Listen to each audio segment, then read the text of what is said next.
Let's make light, fluffy beignets. Combine in a cup milk, vanilla, sugar, yeast. Stir and set aside for 10 minutes, and then add your salt to your flour and set aside.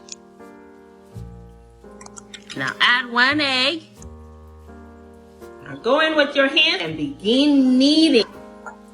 Now we're going to drizzle some butter. Pull, stretch, and tuck. Y'all remember Princess Tiana's famous beignets in The Princess and the Frog? Yeah, that's this recipe right here. Now, it is tripled in size. Whoa, look at that. Sprinkle some flour and start cutting after you've froze.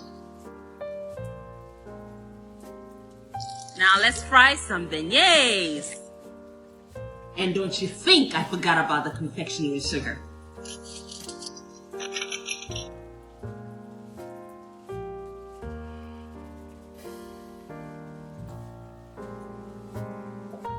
Sheesh! Now these are some busting beignets.